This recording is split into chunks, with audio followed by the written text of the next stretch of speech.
Bumibida ngayon ang pedicab ng mala SUV ang yari. Talaga namang agaw pansin ito at dahil hindi pinaandar ng makina, kayang-kaya ron itong suungin ang baha. Live mula sa Quezon City, si Bam Alegre, may paandar. Lalo yung iba sa atin, pangarap lang magkaroon ng mamahaling mga sasakyan at hanggang bisikleta lang yung kaya. Pero itong nakilala natin, iba to. Dahil yung kanyang mismong pedicab, ginawa niyang parang mamahaling sasakyan. Narito ang paandar.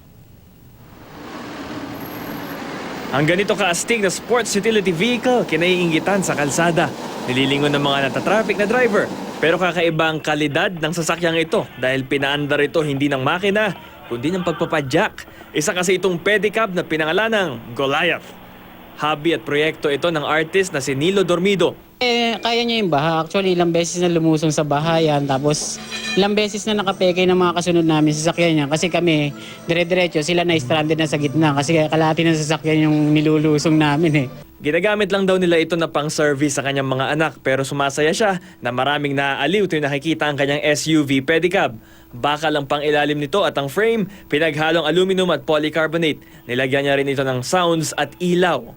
Para di naman mahirapan yung nagpepedal, maging yung nakaangkas kailangang pumadyak din. At meron din itong shock absorbers. Sumasailalim ito ngayon sa maintenance at pakay nilang lalong pagandahin sa mga susunod na araw. Iniinganyo niya ang lahat ng mawili rin sa pagbibisikleta, lalo't mabuti raw ito para sa kalusugan.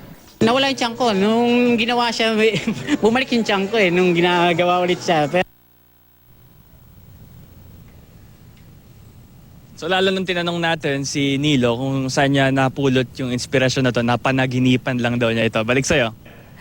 Naku naman, Bam, parang na-inspire ako dyan kasi pwede ka nang mag-ehersisyo, hindi ka pa nabaha.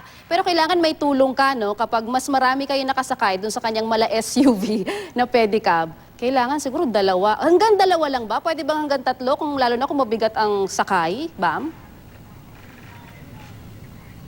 Ito yung normal na sidecar lang na nilagyan lang ng bahay na parang SUV at nilagyan niya nga ng extrang set ng pedal para pati yung nakaangkas tumulong, hindi freeloader. So yun daw, sa maganda itsura at maganda rin daw sa kanyang kalusugan. So maganda yan, Bam. Pero isa na lang, kung sakaling may gustong magpagawa, kaya niya bang tumanggap ng mga order, Bam?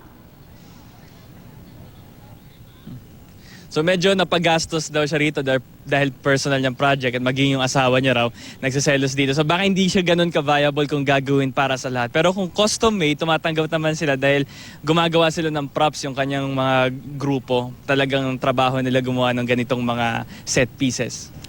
Nako, sigurado unahan na lang kung sino ang pwedeng gawan ng pedicab na yan. Nakakaiba. Maraming salamat sa iyo, Bam Alegre, at sa iyong paandar.